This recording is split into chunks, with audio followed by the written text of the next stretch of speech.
39, Evangelho escrito por Lucas, capítulo 22, versículo de número 39 ao versículo de número 44. Lucas 22, versículo 39 ao 44.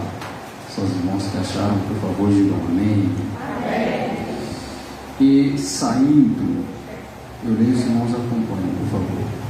E saindo como costumava, foi como costumava para o Monte das Oliveiras.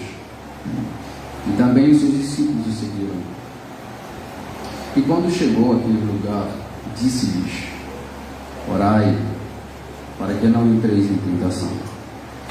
E apartou-se deles cerca de um tiro de pedra, e pondo-se de joelhos, orava, dizendo: Pai, se quiseres, passa de mim esse cálice.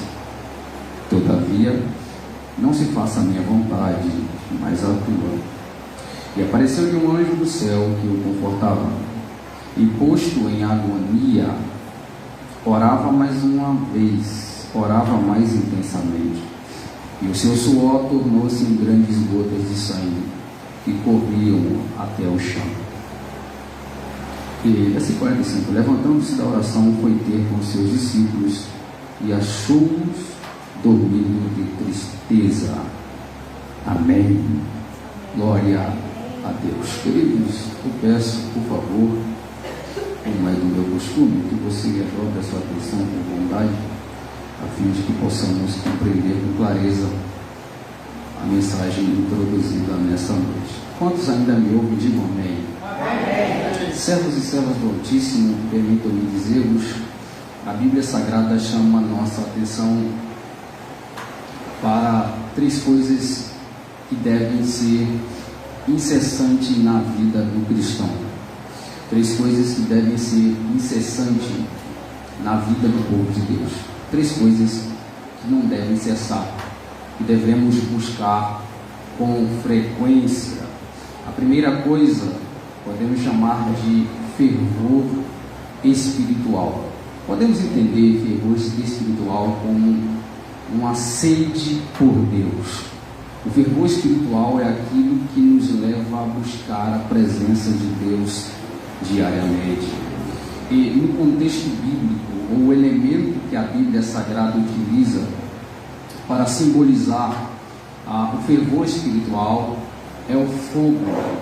Os irmãos podem observar, por exemplo, no livro de Levítico, no capítulo 6, no versículo 13, quando Deus dá ordem para os sacerdotes acerca do altar do holocausto, dizendo: o fogo arderá continuamente sobre o altar, não se apagará. O fogo deve permanecer aceso continuamente.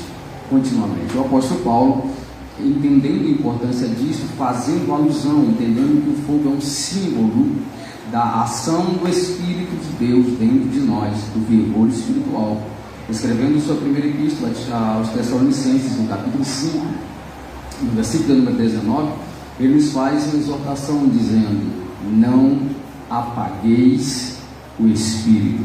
Então vejam, os irmãos, que o fervor espiritual é algo que não pode cessar na igreja. Quando esse fervor cessa, o que acontece, pregador? É naturalmente, quando o fervor espiritual acontece, o crente perde o prazer nas coisas de Deus. Você perde o prazer de orar, você perde o prazer de cultuar, você perde o prazer de congregar, você perde o prazer de buscar a Deus. Então o fervor espiritual não pode cessar. A segunda coisa que não deve cessar na vida do povo de Deus é a meditação na palavra. O salmista Davi, no Salmo 1, ele declara dizendo: bem-aventurado o homem que não anda segundo o conselho dos ímpios, nem se detém no caminho dos pecadores, nem se assenta à roda dos escarnecedores. Verso 2: antes tem o seu prazer na lei do Senhor, e na sua lei medita de dia e de noite, ou seja, continuamente. Então o que o salmista está dizendo é que bem-aventurado, observe que a palavra bem-aventurado na língua hebraica, que é o idioma usado para escrever o Antigo Testamento, a boa parte dele, a palavra utilizada aqui é Baruch, que significa alegre, pleno, feliz. No Novo Testamento você tem a palavra Makaios, que também tem o mesmo significado. Então o que o salmista está dizendo aqui, um dos critérios para que você seja feliz, para que você seja pleno, completo, é a meditação na palavra de Deus. Então a meditação, assim como o fervor espiritual, é algo que não pode cessar na vida de um crente. Não pare, nunca deixe de ocupar a sua mente na lei, nas escrituras sagradas. Finalmente, queridos, a terceira coisa que não pode cessar, que deve ser incessante na vida do crente, é a oração. Aproveitando essa semana de oração, entendo que esse é um tema bem propício para hoje. A oração, de fato, é algo que deve ser incessante na vida do homem e da mulher de Deus. Entendendo esta verdade, o apóstolo Paulo, escrevendo a sua primeira epístola aos Tessalonicenses, no capítulo 5, no versículo 17, ele nos exorta dizendo: orai sem cessar. A adversidade em algum momento pode fazer você cessar o cântico, cessar o riso, cessar a alegria, cessar a festa, mas nunca, em hipótese alguma, a adversidade pode fazer cessar a sua oração. Em algum momento na sua vida, na sua trajetória, você não vai estar louvando, você não vai estar cantando, você não vai estar sorrindo, mas sempre esteja orando, porque a oração é e deve ser incessante. A pergunta é por quê, irmãos? Qual a importância da oração? Por que, afinal de contas, nós devemos orar? É claro que nós temos algumas razões para isso. Uma delas, por exemplo, o apóstolo Paulo, na epístola aos Efésios, no capítulo 6, ele nos conscientiza acerca da realidade de um conflito, de uma batalha espiritual existente entre o reino de Deus e o império das trevas. E isso no capítulo 6 da epístola aos Efésios, a partir do versículo 10, Paulo vai nos trazer 4 orientações acerca desse conflito, dessa batalha espiritual. Primeiro, ele nos diz o que nós devemos fazer. Ele diz que nós devemos nos revestir de toda a armadura de Deus. Segundo, para que devemos fazer? Para que possamos resistir no dia mau. Terceiro, por que devemos fazer? Porque a nossa luta não é contra a carne nem sangue, mas contra principados, potestades, príncipes das trevas e hostes espirituais da maldade. Finalmente, como devemos fazer? Primeiro, devemos fazer o que? Nos revestir de toda a armadura de Deus. Segundo, para quê? Para que possamos estar firmes. Terceiro, porque os nossos inimigos são espirituais. Finalmente, como? Como que eu posso me revestir de toda a armadura de Deus? Aí Paulo responde no versículo 18: orando em todo o tempo. Então a maneira que você faz para se revestir da armadura de Deus é através da oração.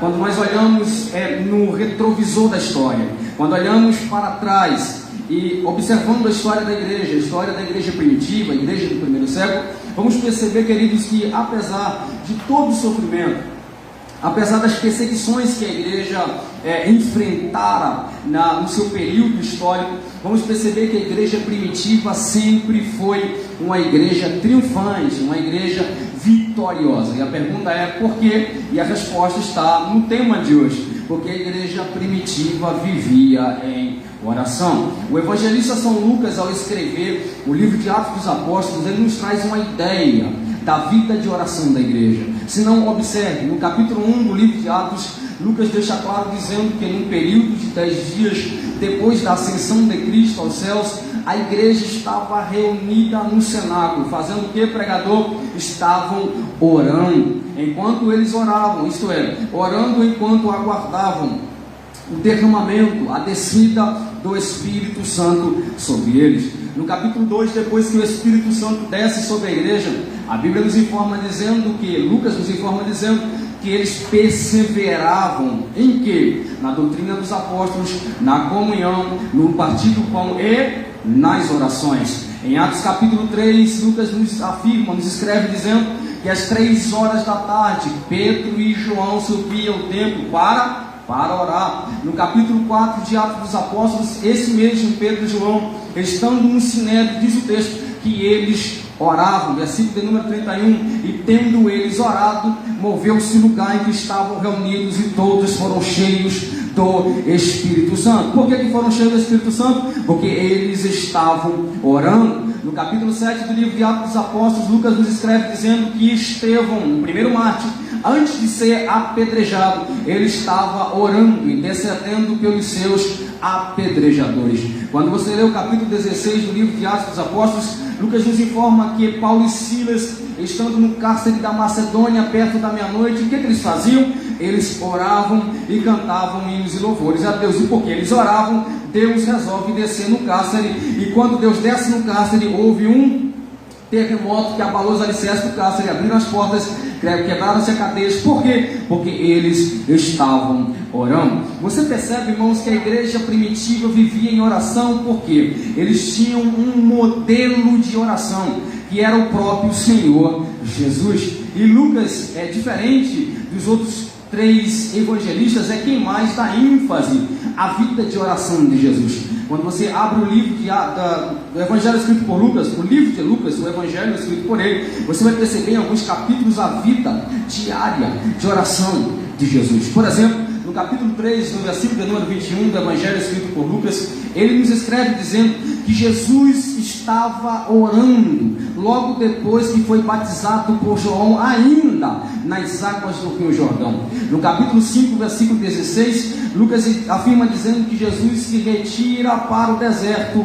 para orar. No capítulo 6, no versículo 12, Jesus passou uma noite inteira orando. No capítulo 9, no versículo 18, Jesus novamente está orando sozinho. No capítulo 9, versículo 22, Jesus estava orando no Monte da Transfiguração. No capítulo de número 11, versículo 1 ao 4, Jesus estava orando e ensinando os discípulos a orar. No capítulo 22, versículo de número 32, Jesus estava orando por Pedro para que ele não caísse em tentação. No capítulo 22, versículo 44 e 45, Jesus estava orando em agonia no jardim do Getsêmani. No capítulo de número 23, Lucas vai registrar, juntamente com Mateus, 3 momentos de oração de Jesus na cruz, no Calvário. 3 clamores que Jesus fez antes da sua morte.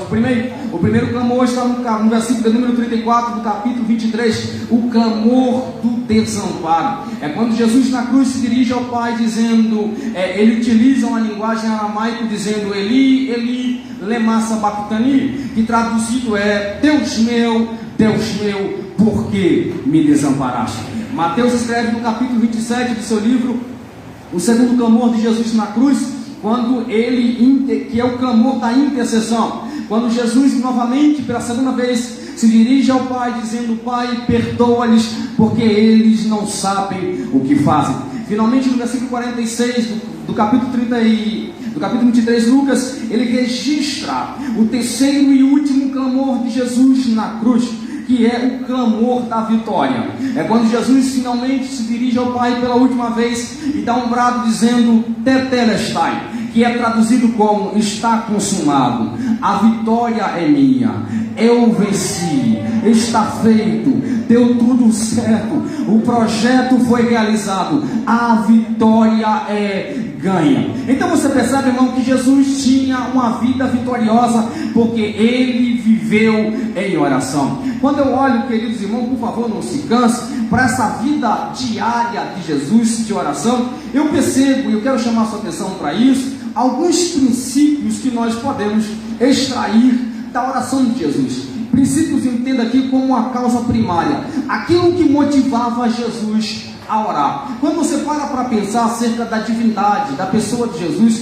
é natural você questionar por que Jesus orava tanto. Afinal de contas, ele era e continua sendo Deus, ele foi gerado pelo Espírito Santo, ele não era um homem comum, então por que ele orava? Paulo escreve na sua epístola aos Filipenses, no capítulo 2, ele declara dizendo que Jesus, mesmo sendo em forma de Deus, não teve por usurpação o ser igual a Deus, antes esvaziou-se de si mesmo. Observe isso aqui, quando Paulo utiliza a palavra forma, dizendo que ele estando em forma de Deus, a palavra forma usada por Paulo aqui é a palavra grega morfê, que significa natureza, aquilo que é imutável. Então o que Paulo está dizendo é que Jesus tinha a mesma natureza de Deus, que ele era Deus. Então, quando ele desceu do céu, ele não deixou de ser Deus. Ele continuava e continua sendo Deus. Porém, quando Paulo diz que ele esvaziou-se de si mesmo, a informação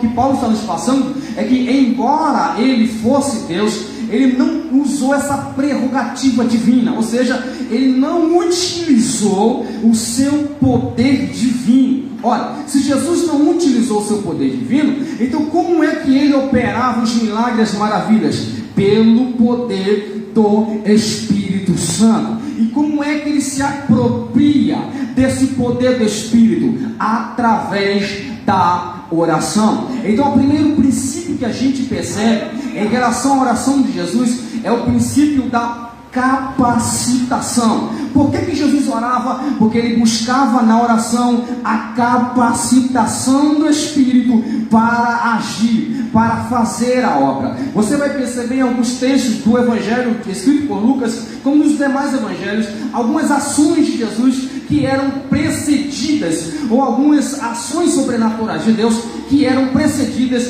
que aconteciam ou no momento da oração ou depois da oração. Por exemplo, no capítulo 3 de Lucas, no versículo 21, Lucas declara dizendo que o céu se abriu e o Espírito desceu. A pergunta é: em que momento o céu abriu? Em que momento o Espírito desceu? No momento em que Jesus estava orando. Por isso Lucas começa dizendo: e orando ele, o céu se abriu. Por que o céu se abriu? Porque Jesus estava orando. Quando você lê o capítulo 6 do Evangelho de Lucas, no versículo de número 13, Lucas vai nos dizer que Jesus, num dia seguinte, pela manhã, reuniu os discípulos e escolheu os seus 12 apóstolos. Mas em que momento Jesus escolheu os 12 apóstolos?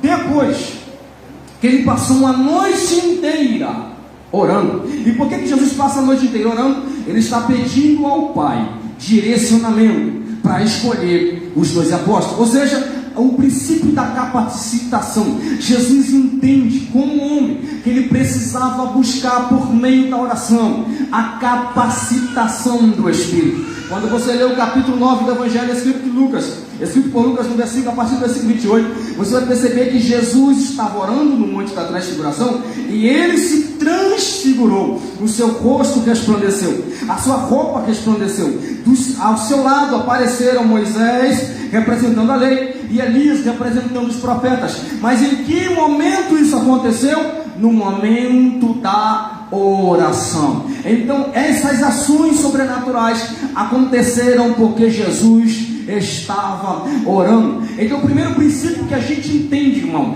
é o princípio da oração. Se você quer pregar debaixo da unção, você precisa orar. Se você quer fazer a obra de Deus com graça, com autoridade, você precisa orar. Não basta talento, não basta estudo, não basta intelectualidade. Se quisermos ter a capacitação para ganharmos alma, para fazer a obra de Deus crescer, é necessário separarmos um tempo, dobrarmos os nossos joelhos, nos humilharmos diante da presença de Deus, e certamente receberemos dele a capacitação do Espírito. E quando você estender as suas mãos, você verá Deus agindo em seu favor, Deus curando enfermo, expulsando o espírito maligno. Através da oração você recebe a capacitação do Espírito. Quantos entendem essa palavra até aqui? Diga glória a Deus. Então o primeiro princípio que você percebe na oração de Jesus é o princípio da capacitação. Ele orava porque entendia que precisava da capacitação do Espírito. Segundo princípio, querido, é o princípio da prioridade. Se você puder abrir a sua Bíblia do capítulo de número 5 de Lucas, versículo de número 16, versículo 15 e 16, olha o que diz: porém a sua fama se propagava ainda mais, e ajuntava-se muita gente para o ouvir e para ser por ele curado das suas enfermidades. O que Lucas está deixando claro é que Jesus se tornou famoso, e que uma multidão, ou multidões, se reuniam para ouvir Jesus e para serem curados. Convenhamos, irmãos, multidão é uma coisa que mexe com o nosso ego. Quem não gosta de pregar para a multidão? Quem não gosta de cantar para a multidão? Pelo menos aqueles que são vocacionados. Quem não gosta de falar para a multidão? Quem não gosta de ter os aplausos da multidão? Quem não gosta de ter o reconhecimento da multidão? Quem não gosta de ter o compartilhamento da multidão? Quem não gosta de ser seguido pela multidão? Só que o texto vai deixar claro que apesar da multidão, ou das multidões se reunirem para ver Jesus, olha o que diz o versículo de número 16. Porém, apesar da multidão, ele retirava-se para os desertos e ali orava. Segundo o princípio da prioridade. A multidão está chegando para ouvir Jesus. Imagina os discípulos dizendo: Jesus, olha o tamanho da multidão. É muita gente querendo te ouvir. E Jesus se esquiva da multidão e vai orar. Por quê? Qual é a lição que Jesus nos passa através dessa ação? Que falar com o Pai é mais importante do que falar com o povo. Deus tem que ser prioridade. Então Jesus entende que antes de pregar ele precisa orar. Antes de falar de Deus ele precisa falar com Deus. Então por que Jesus era tão vitorioso, irmão? Porque ele priorizava os seus momentos com o Pai. A multidão é importante, mas a minha vida com Deus é mais importante do que a minha vida com o povo. Se você quer ser usado por Deus, priorize a presença de Deus. E a forma mais clara de priorizar Deus, irmão, é separando um tempo para Ele. De nada adianta você cantar louvores que dizem que você quer ser usado por Deus, que você quer conhecer a Deus, que você quer ser cheio de Deus, que você quer ter intimidade com Deus, se você não separa um tempo para falar com Ele. Não adianta você vir aqui cantar e dizer: Deus, eu quero ter intimidade contigo, eu quero ir além do véu, eu quero mergulhar mais fundo, sendo que você na sua casa você não tira um momento para orar, você não separa um momento para falar com Ele. Então você não quer, irmão, só está cantando hino. Se você quer ter intimidade com Deus, priorize. Você tem tempo para falar na rede social, você tem tempo para assistir suas séries, e não tem nenhum problema. Você tem tempo para conversar com seus amigos, você tem tempo para fazer o que você quiser, você só não tem tempo para orar. E Jesus está deixando claro, veja, ele era um homem extremamente ocupado, porém, mesmo sendo ocupado, ele sempre separava um tempo para orar. Que princípio é esse? Prioridade. Deus é prioridade, então eu nunca vou abrir mão do meu tempo com Deus. Terceiro, querido, eu já encaminho para o encerramento.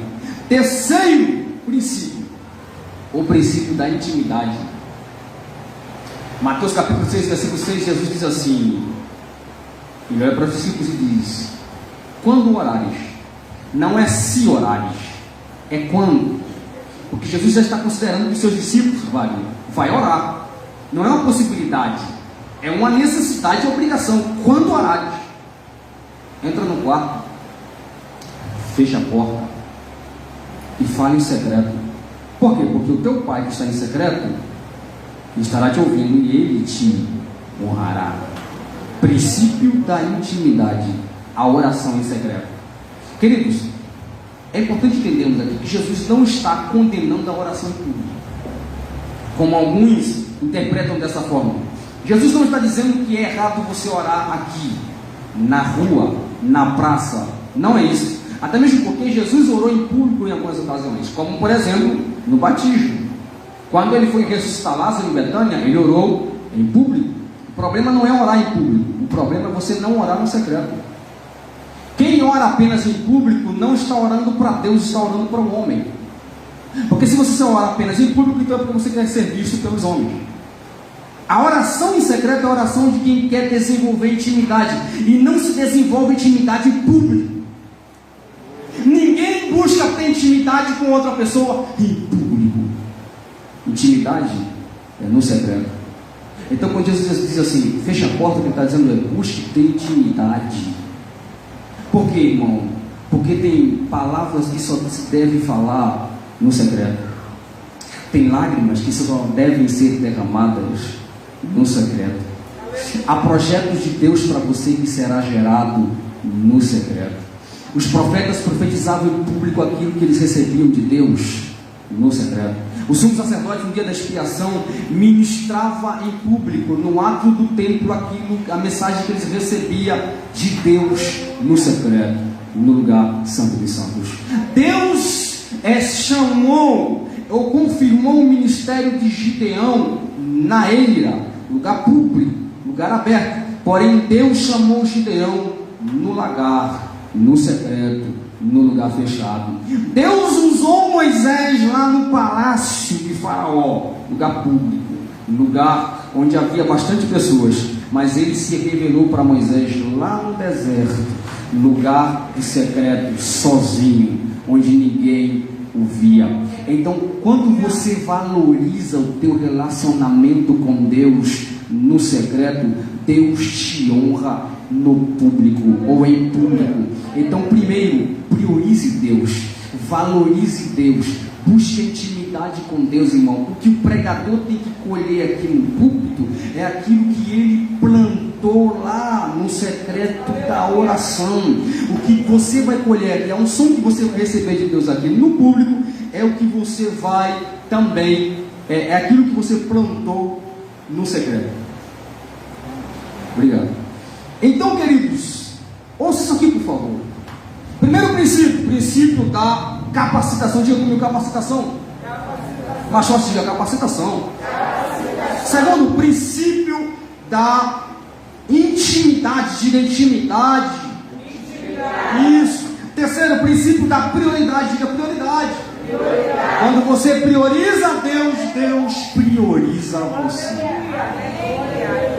Agora veja, no texto que nós lemos, eu prometo não ser cansativo aos irmãos, observando a oração de Jesus no Getsemane, vamos perceber 3 características de uma oração que agrada a Deus.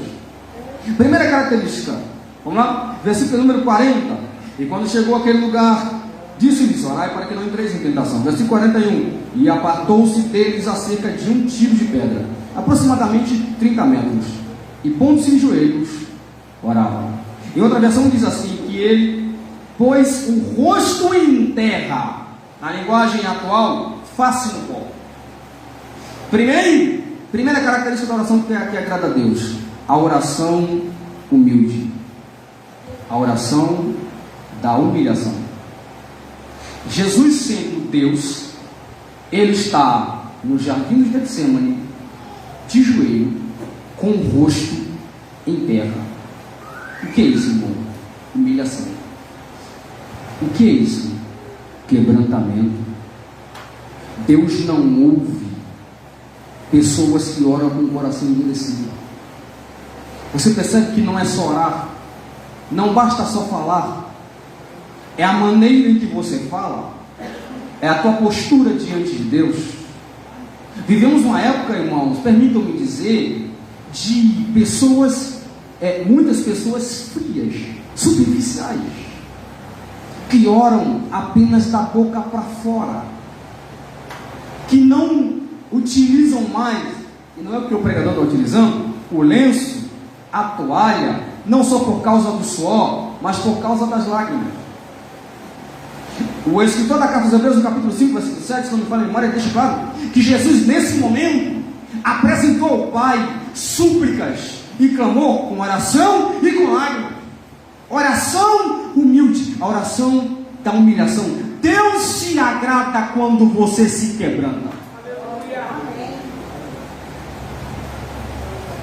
Deus, o texto da Bíblia nos declara que Deus não resiste a um coração quebrantado.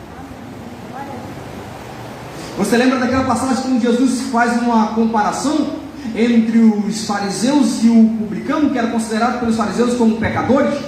Quando eles entram no templo para orar, o fariseu bate no peito e diz: eu dou meu dízimo, eu cumpro a lei, eu sou justo, eu não sou como esse publicano não. Enquanto a partir do publicano também está orando, e a oração dele ele nem ousa olhar para cima. Ele está se quebrantando, também está batendo no peito, está dizendo: que homem miserável eu sou, pecador. Aí Jesus olha para os discípulos e diz assim: qual dos dois vocês acham que desceu do templo justificado? Veja, Jesus está deixando claro que os dois precisam de justificação, os dois precisam de perdão. Mas qual dos dois recebeu? O que se achava bom? O que se achava justo? Não. Aquele que se quebrantou, aquele que se humilhou. Aleluia. Irmão, a Bíblia nunca nos ensina a nos humilharmos diante dos homens.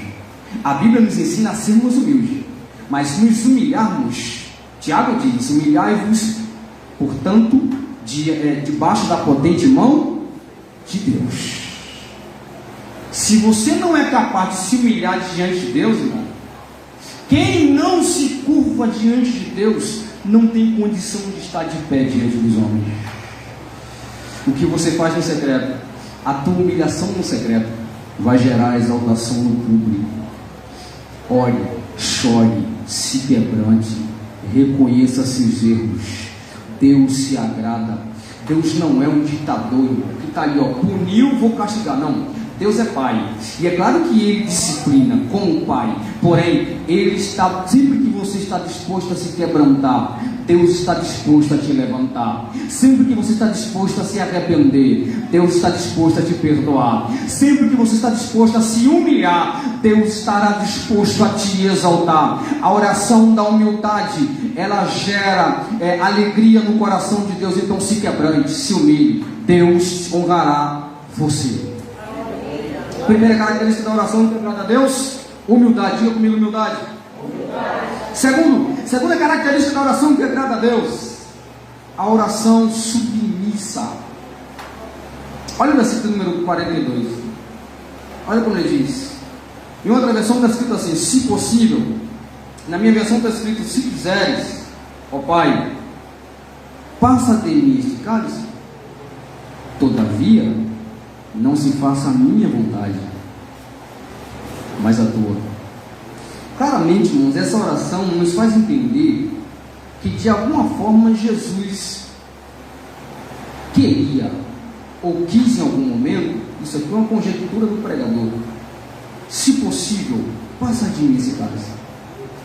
Ele está sentindo a dor antecipada, o sofrimento da cruz, e nos causa a impressão que em algum momento ele pensou: seria bom não ter que passar por isso. Mas em momento algum ele cogitou não fazer a vontade do Pai. O que é isso? Submissão. Jesus entendia, claro, e ele passa essa lição para nós, que a vontade de Deus sempre será melhor que a nossa vontade, apesar da dor. Aleluia. Imagine Deus falando para você: você vai, como ele falou para Jonas, você vai para Nínive, você vai pregar para um povo que matou seus pais. É uma ordem boa de se atender, irmão? Não é. Mas quem está mandando é Deus. De quem a vontade é de Deus. Então, por mais doloroso que seja, fazer a vontade de Deus é melhor. Por quê? Porque o texto, a Bíblia deixa claro que a vontade de Deus é boa, é perfeita e é agradável. E quando a vontade de Deus é feita, irmão, você vai desfrutar de bênçãos maiores que estão acima da sua imaginação. Aleluia! Deus me trouxe aqui para falar para alguém nessa noite: se submeta à vontade de Deus, mesmo que isso te gere dor. Submeta-se à vontade de Deus, mesmo que isso te gere lágrimas, te produza lágrimas. Submeta-se à vontade de Deus, mesmo que isso produza em você angústia. Não é que Deus tem prazer no seu sofrimento, mas Deus se utiliza do teu sofrimento para te forjar, para te amadurecer, para te levar mais longe. Então, quando Deus te coloca no deserto, irmão, é porque Ele tem algo maior para você do outro lado. Então, ao invés de reclamar em meio ao deserto, adore ao Senhor, sirva ao Senhor, se submeta ao Senhor. Por quê? Porque o choro pode durar uma noite, mas a alegria virá pela manhã. Faça como o salmista Davi no Salmo de número 23, verso 4, quando ele diz: ainda que eu andasse pelo vale, ou seja, ainda que Deus me permita, ainda que seja a vontade dele que eu passe pelo vale, eu não vou ter medo. Por que, Davi? Porque uma coisa eu tenho certeza: eu não vou passar pelo vale sozinho, a tua presença estará comigo, e se a tua presença estiver comigo, eu vou chegar do outro lado.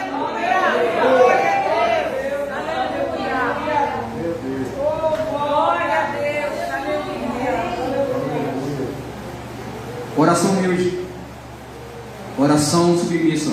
Terceira oração no céu, a oração perseverante. Você vai perceber Jesus orando aqui pelo menos em 2 momentos. No versículo 41, ele apartou-se dos discípulos e foi orar. No versículo 43, um anjo aparece para ele e o conforta. Depois do conforto que Jesus faz, ele volta para a oração. E o texto diz, no versículo 44, que em posto em agonia orava mais intensamente. Quanto maior a dor, maior a oração. Quanto maior a agonia, quanto mais dor ele sentia, mais ele orava. Quanto mais angústia ele sentia, mais ele clamava. Persevere. Colossenses capítulo 4, versículo 2, Paulo diz assim: perseverai na oração. Deus tem prazer, irmão, quando você persevera, insiste na oração. Escute o que eu vou lhe dizer. A oração Deus, claramente, irmão, é invencível. Alguém pode vencer Deus? Vocês não vão concordar comigo que não, certo? Mas a Bíblia diz no livro de Gênesis que Jacó lutou com Deus e prevaleceu. Como assim?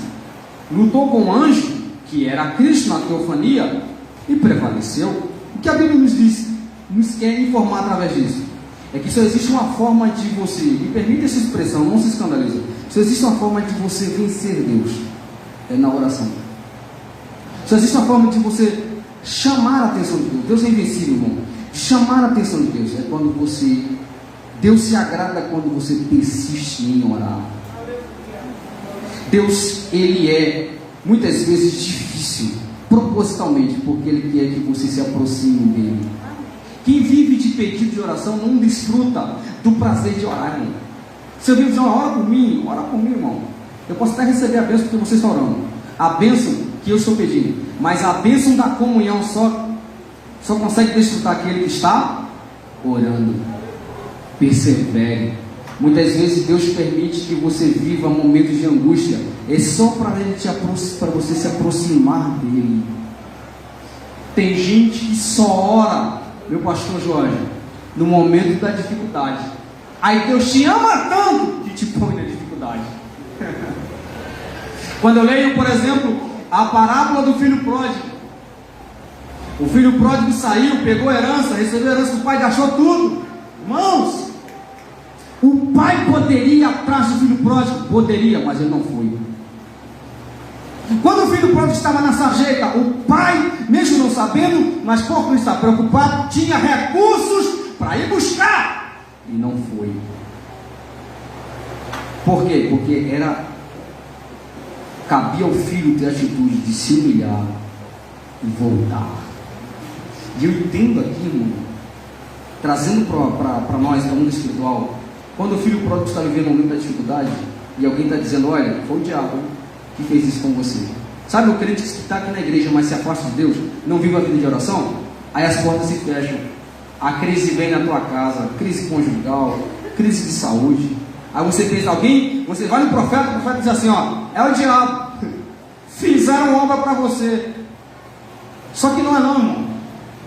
Desculpa a redundância, não é o diabo, é o pai. Às vezes o pai permite que as portas se fechem. Às vezes o pai permite que a crise venha. Para quê? Para que você volte a orar, para que você sinta a falta dele, para que você venha buscá-lo na consagração, na oração à noite. Porque quando as coisas estão boas, a gente não ora. Aí Deus aperta o negócio, aí você sente vontade e desejo de buscar a Deus. Então persista na oração. Finalmente, irmãos, o que acontece quando você ora? Olha o versículo número 43, uma Cineia. E apareceu-lhe um anjo do céu que o confortava. Irmãos, Deus não proporciona para ninguém sofrimento que seja insuportável para quem está vivendo uma vida de oração. Vai chegar o momento do refrigério na sua vida. Você crê nessa noite? Você pode levantar suas mãos? Eu quero ministrar sobre a sua vida. Você veio aqui orar, buscar a Deus, de Deus uma resposta, culto de oração. E eu vim profetizar sobre a sua vida essa noite. Deus me traz aqui para dizer para alguém essa noite, em nome de Jesus, vai chegar um momento de refrigério, vai chegar um momento da alegria, vai chegar um momento da confraternização, vai chegar um momento em que você vai reunir pessoas ao redor da sua mesa para agradecer por aquilo que Deus já está fazendo por intermédio da sua oração. Persista na oração, continue orando, continue vindo orar na congregação, continue orando em casa, porque, pregador, vai chegar um momento, Deus já estabeleceu o dia, a hora, a semana, o momento exato em que o refrigério, a resposta de Deus vai chegar para você. Você dará o seu culto de ação de graça, você terá um testemunho para contar, em nome de Jesus. Permaneça na oração e a vitória será certa na sua vida, em nome de Jesus. Quantos recebem essa palavra com a sua mão lá em cima? Adore a Deus em nome de Jesus. Queridos, eu encerro aqui a minha mensagem, a minha pregação. Não vou além daquilo que Deus me deu, mas agradeço desde já ao pastor Jorge, mais uma vez, pela confiança, uma Sineia, ao povo de Deus. Certamente que você saia daqui esta noite edificado, alimentado pela palavra de Deus. Priorize Deus, persista na oração e nunca deixe de se quebrantar diante de Deus. Quando você recebe essa palavra, você pode dizer amém? Que Deus em Cristo vos abençoe. Obrigado. Obrigado.